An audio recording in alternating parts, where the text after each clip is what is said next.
While most farmers are out here grinding on crops that barely cover their costs, there are people quietly building serious income growing plants that restaurants are begging for. Not corn, not soybeans, not the commodities that have been squeezing margins for decades.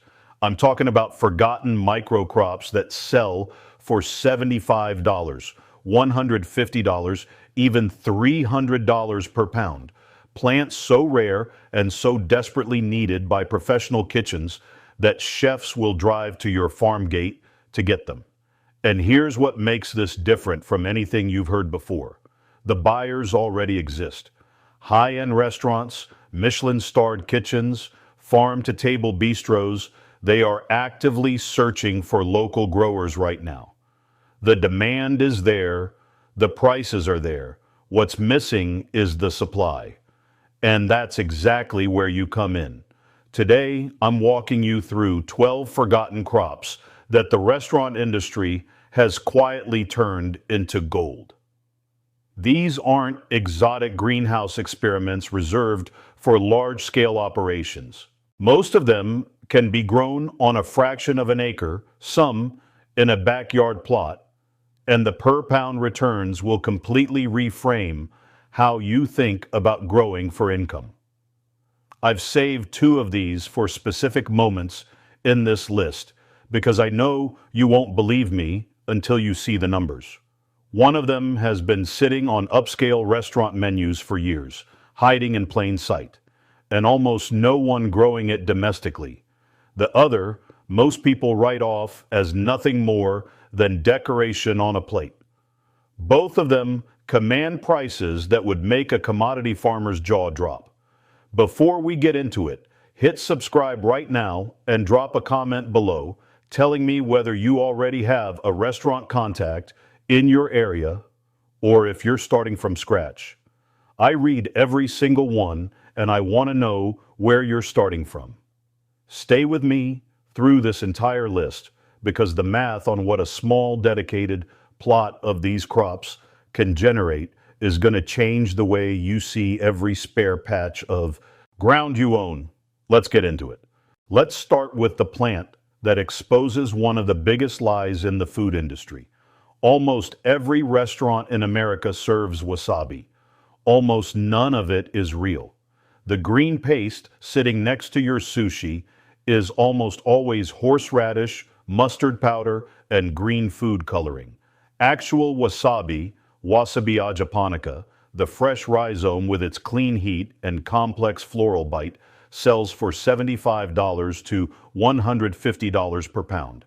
And because it's genuinely difficult to source domestically, the restaurants that actually want the real thing are paying whatever it takes to get it.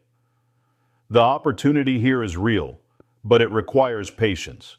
Wasabi grows slowly in cool, shaded, moist conditions, taking 18 to 24 months to mature. But once you understand its requirements, you're producing a crop that almost nobody else is willing to grow, which means almost nobody else is competing with you. Think of it as the crop that rewards patience with a market that's entirely yours. Now let's talk about the most valuable crop by weight that you can legally grow in the United States. Saffron, Crocus sativus, the dried stigmas of a small purple crocus flower, sells for $500 to over $5,000 per pound, depending on grade and buyer. Each flower produces exactly 3 stigmas, hand-harvested in a window of just a few weeks each autumn. It sounds labor-intensive until you do the math on what a quarter acre of saffron bulbs generates in a single season. Restaurants, specialty food importers, and high-end home cooks are all desperate for domestic traceable saffron. The imports dominate because nobody here is growing it at scale. That gap is your business. Closing out these first 3 is a plant that bridges the foraging world and the farming world perfectly. Ramps, Allium tricoccum, wild leeks with a flavor that sits somewhere between garlic and green onion, sell for $20 to $60 per pound wholesale and significantly more at direct farm sales. Every spring, chefs lose their minds trying to source them. Early movers who transition from wild harvesting to intentional cultivation own that market entirely. Think of ramps as the crop that proves seasonal scarcity is just another word for leverage. Have you ever been to a nice Japanese restaurant and noticed that beautiful purple leaf sitting right on your plate? You probably looked at it, maybe moved it to the side, and never thought twice about it. That leaf is shiso, Perilla frutescens, and it sells for $20 to $50 per pound. Japanese and Korean restaurants need it every single week. The flavor is unlike anything else. Part mint, part basil, with a clean, bright finish that chefs use for wraps, garnishes, and raw dishes. Here is the crazy part. Local supply is almost zero. Most restaurants either import it or go without. If you can grow shiso reliably and deliver it fresh, you are not competing for a customer. You are solving a real problem for a chef who has been frustrated for years. Think of shiso as the crop that turns a weekly restaurant headache into your weekly paycheck. Now here is one for the growers who think specialty crops are only for people in cool northern climates. Malabar spinach, Basella alba, thrives in heat and humidity that would destroy regular spinach. It sells for $15 to $40 per pound, and chefs love it because it holds up under heat in a way that tender greens never do. When summer hits and every other salad green is bolting and turning bitter, Malabar spinach is still producing beautiful, glossy, dark green leaves. Restaurants need greens year-round. If you are in a warm region, this is your edge. Think of it as the crop that turns your hot climate from a problem into a serious advantage. Most people look at bronze fennel and see a pretty garden plant. Chefs look at it and see $30 to $60 per pound for the feathery fronds alone. Feniculum vulgare, the bronze variety, gives dishes a delicate anise flavor and a stunning visual that no other herb replicates. Home gardeners grow it and throw the fronds away. Meanwhile, restaurant buyers are struggling to find a consistent local source. That gap between what gardeners discard and what chefs will pay for is exactly where your profit lives. Think of bronze fennel as the crop that proves someone else's throwaway is your cash crop. Remember at the start when I told you about the crop hiding in plain sight on every upscale menu? Here it is. Microgreens, and specifically micro shiso, have been sitting on restaurant plates for years while almost nobody has connected the dots on the income potential. The per pound math on microgreens is where this gets genuinely shocking. Depending on variety and buyer, microgreens sell for $200 to $400 per pound equivalent, grown in trays, indoors, in roughly 7 to 14 days from seed to harvest. A single 10 by 20 inch tray produces around 8 ounces of product. Do that math across a modest indoor setup, and you are looking at returns that no field crop can touch per square foot. Chefs want them for flavor, texture, and the visual precision they bring to plating. Micro shiso in particular commands the highest premiums because supply is almost non-existent outside of a handful of specialty growers. Think of microgreens as the crop that proves the most profitable farm in your area might fit inside a spare bedroom. Now here is the plant that will make your dinner guests genuinely alarmed the first time they try it. Szechuan buttons, Acmella oleracea, also called the electric daisy, produce small yellow flowers that trigger an intense tingling, buzzing, numbing sensation the moment they touch your tongue. It sounds strange until you understand that avant-garde chefs are obsessed with them. Dried, they sell for $50 to $150 per pound. Fresh flowers command even more from the right buyers. Domestic supply is almost zero, and the novelty factor alone makes them one of the most talked about ingredients in experimental kitchens right now. Think of Szechuan buttons as the crop that sells itself the moment anyone tries it. Closing this trio is a plant the ancient Romans grew everywhere, and modern chefs are frantically trying to rediscover.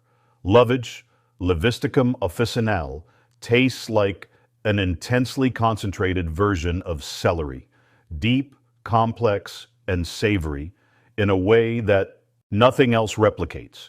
Fresh lovage sells for $25 to $50 per pound, and domestic sources are genuinely rare. Chefs who know it want it badly. Most have simply given up finding a reliable local grower. That vacancy is yours to fill. Think of lovage as the crop that history forgot and restaurants are desperate to remember. Remember at the very start when I mentioned the plant, most people dismiss as nothing more than decoration on a plate. Here it is. Edible flowers, specifically borage and nasturtium, have been sitting on restaurant dishes for years, while almost nobody growing them realizes what they are actually worth. Borage and nasturtium sell for $50 to $200 per pound, depending on variety, freshness, and buyer. And here is the structural advantage that makes edible flowers one of the smartest specialty crops you can grow. They are highly perishable. A restaurant in Chicago cannot order edible flowers from a farm in California and expect them to arrive in plating condition. They need a local grower. They need you. The chef who finds a reliable local edible flower supplier does not shop around. They call the same person every single week because consistency in a professional kitchen is worth more than saving a few dollars per pound. Think of edible flowers as the crop that turns your proximity into a permanent competitive advantage. Next is a plant that sits perfectly at the intersection of two growing markets at the same time. Vietnamese coriander, Persicaria odorata, also called rau ram, carries a sharp, citrusy, peppery flavor that is absolutely essential in Vietnamese pho, Malaysian laksa, and a growing list of modern fusion dishes. It sells for $20 to $45 per pound, and the supply picture is almost identical to culantro, passionate demand from specific communities, near zero availability in mainstream markets, and a fine dining crossover happening right now as chefs chase authentic Southeast Asian flavors. Ethnic cuisines are not niche anymore. They are driving some of the most exciting menus in the country, and the ingredients behind them have not caught up to that demand yet. Think of Vietnamese coriander as the crop that lets you ride the wave of a cuisine going mainstream before the supply chain figures it out. And then there is Hoja Santa, Piper auritum. The sacred leaf of traditional Mexican cuisine carries a flavor somewhere between anise, black pepper, and eucalyptus. Complex, irreplaceable, and almost completely unavailable from domestic sources. Fresh Hoja Santa sells for $30 to $70 per pound, and authentic Mexican restaurants, the kind earning serious critical attention right now, cannot find it locally anywhere. Most have simply accepted that they will go without. The grower who solves that problem does not just make a sale, they become indispensable. Think of Hoja Santa as the crop that turns scarcity into a standing weekly order. If you have made it this far, you now understand something that most farmers and growers never figure out. The restaurant economy has quietly built a premium microcrop market that industrial agriculture is completely unable to serve. Big commodity operations cannot pivot fast enough. cannot grow small enough, and cannot deliver fresh enough to satisfy what a serious chef actually needs on a weekly basis. That structural gap is permanent, and it belongs to small growers who are willing to grow the right things. Think about what you just learned. Wasabi selling for $150 per pound because the real thing barely exists domestically. Saffron generating returns on a quarter acre that would make a wheat farmer question every decision they have ever made. Ramps commanding premium prices because chefs lose their minds every spring trying to source them. Microgreens producing $200 to $400 per pound, equivalent inside a spare room in under 2 weeks. Szechuan buttons so rare and so electric on the palate that avant-garde kitchens will pay whatever it takes. Hoja Santa, Vietnamese coriander, lovage, edible flowers, crops that restaurants genuinely cannot find locally and have largely stopped trying to find, waiting for a grower who simply shows up with consistent quality. You do not need hundreds of acres. You do not need industrial equipment. You do not need to compete with operations that have been farming commodity crops for generations. What you need is the knowledge you now have, a small dedicated plot or growing space, and the confidence to walk into a restaurant and solve a problem that chef has been living with for years. So here is what I want you to do right now. Smash that like button if this shifted how you see specialty crop income. Subscribe and ring the notification bell because I have entire videos coming on how to approach restaurants as a buyer, how to price your specialty crops, and how to build recurring weekly orders that create real income stability. And drop a comment right now telling me which of these 12 crops you are most excited to grow and whether you already have a restaurant contact in your area. I read every single one. This is Golden Garden Vault. Stay profitable, stay curious, and I will see you in the next one.